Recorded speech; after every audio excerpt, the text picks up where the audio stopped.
बाबा साहब डॉक्टर अम्बेडकर साहब ने हमें जो एक राजनीतिक परिपाटी दी है, जो हमें जो चुन के जो नुमाइंदे दिए हैं, जो हमें उनसे जो उम्मीद होती है, शायद हम समझ रहे कुछ चुने हुए नुमाइंदों से हमें हमारी उम्मीद जो है वो खरी नहीं हो रही। आज देश के अंदर जिस तरह व्यवस्था चल रही है, कोई भी देश का राज्य ऐसा नहीं है जहां पर एट्रोसिटी या ये उत्पीड़न हमारा नहीं हो रहा है। क्या हमारे मेंबर ऑफ पार्लियामेंट को जानकारी नहीं है? क्या हमारे जो कैबिनेट मंत्री है या कोई भी अधिकारी है उसको जानकारी नहीं है? लेकिन यहां पर वो सिर्फ मूर्ख दर्शक बन के रहने का काम करते हैं। ये बहुत ही दुर्भाग्य की बात है कि देश को आजाद हुए 75 साल हो गए। बाबा साहब doctor B are Ambedkar ji ने जो एक संविधान, एक पुस्तक, एक ग्रंथ बनाया, वो ग्रंथ बनाने से पहले का इतिहास अगर हम खंगालें, उस इतिहास को खंगालें तो हमारी क्या स्थिति थी। वो एक ऐसा प्राणी थे, वो एक ऐसे प्राणी थे, ऐसी स्थिति थी, उस स्थिति के अंदर हम लोग कहां से कहां उस व्यक्ति ने पहुंचाया, और उस व्यक्ति ने जो अपने 4 बच्चों की आहुति देकर आज हमें इस कुर्सी पे बैठाने का काम किया है। आज अगर ये हमने ये कपड़े पहन रखे हैं या हमने ये कोटी पहन रखी है तो देश सिर्फ है परम पुण्य बाबा साहब doctor B are Ambedkar ji.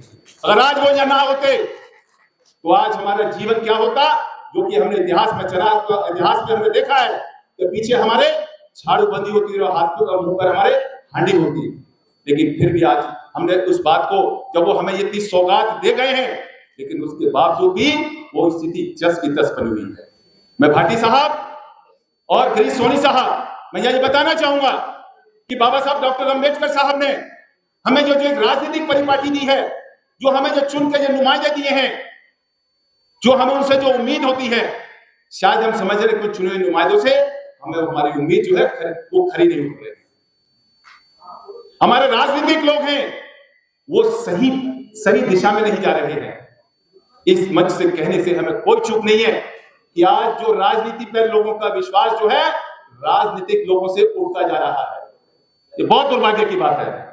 और आज हम ये कहना चाहेंगे कि अगर हमें सबक लेना है तो आज हमें एक विशेष कौम से, सिख कौम से हमें अगर सबक हमें लेना है तो अगर हम सिख कौम को माने तो उस जैसा जांबाज और शूरवीर इस धरती पे हमने देखा है।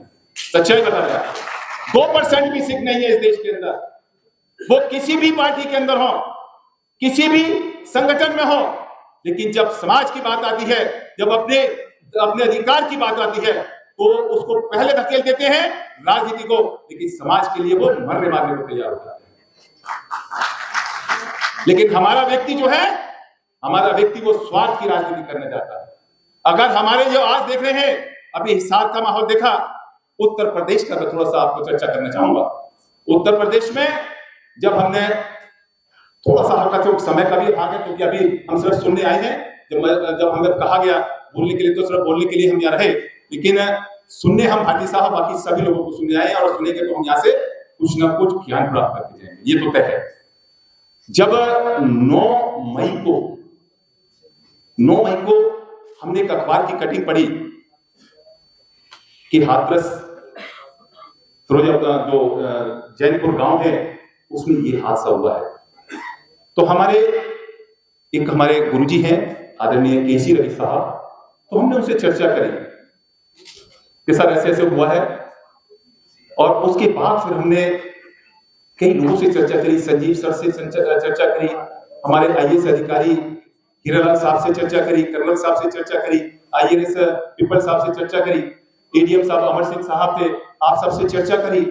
चर्चा करके फिर हमने वहां धर्मेंद्र साहब से, अहमद साहब से, जो एटा के जैनपुर गांव के निवासी हैं, उनसे कहा कि हम आपके गांव आ रहे हैं क्योंकि आपने जो ये काम किया है। तो सर मानोगे नहीं, जब हम वहां पहुंचे, पूरा समाज का जो घर वहां पहुंचा, तो वहां पर हम लोग गदगद हो गए कि इस जो जाबाज शूरवीरों ने जो काम किया है, बाबा साहब ने जो सही रास्ता दिखाने का काम किया और सही दिखाने का काम किया, तो उसका उदाहरण जैनपुर के लोगों ने कर दिखाया।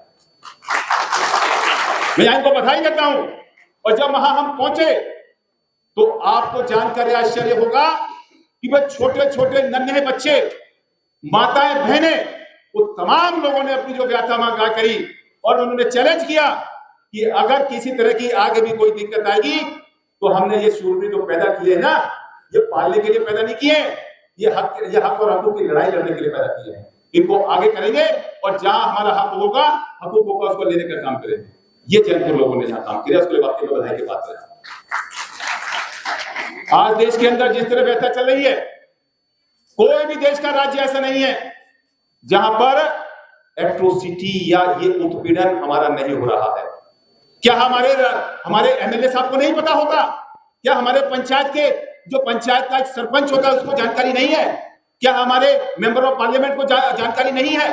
क्या हमारे जो कैबिनेट मंत्री है या कोई भी अधिकारी है उसको जानकारी नहीं है? लेकिन यहाँ पर वो सिर्फ मूर्ख दर्शक बन करने का काम करते हैं। ये बहुत ही दुर्भाग्य की बात है। और आज हमें ऐसे संगठनों की जरूरत है कि जो यह दलित फोरम जो हमारे बीच में ये काम कर रहा है, कि इंडियन दलित फोरम, ऐसे संगठनों की आवश्यकता है। संजीव जैसे जाबाज शूरवीरों की आवश्यकता है। अगर ऐसे हमारे बीच में ये साथी होंगे तो हम समझते हैं कि हमें न्याय मिलने में कहीं कोई दिक्कत नहीं है। इसके लिए हम आपको बधाई। तो साथियों, समय का अभाव है, हम यहाँ सुनेंगे, लेकिन हम यहाँ ये कहना चाहेंगे कि आज पुनः अपने हमारी जो बात है, क्योंकि ये ओरिजिनल मीडिया जो यहाँ बैठा है, ये हमारा ओरिजिनल मीडिया है, वो भी मीडिया नहीं है ये, क्योंकि ये मीडिया जो है सही रास्ते और सही बात को आगे पहुंचाने का काम करता है। और मैं इस मीडिया को यहाँ बधाई दूंगा, बाकी में आप बहुत ही बधाई के पात्र हैं। इनके लिए आप जरूर एक बार ताली जरूर करना। मैं आपसे यही कहूंगा कि जितने भी हमारे देश के राजनीतिज्ञ हैं, जितने भी देश के राजनीतिज्ञ बैठे हैं, अब उनसे हमारी एक निवेदन है, कान खोल के सुन लो कि समाज जो है अब ये चुप बैठने वालों में नहीं है। अब जब अगर समाज पर आंच आएगी तो वो खुद सक्षम है अपनी आवाज उठाने के लिए। लेकिन आपको जब हम चुन के भेजते हैं तो ये आपका दायित्व है, ये आपकी जिम्मेदारी है।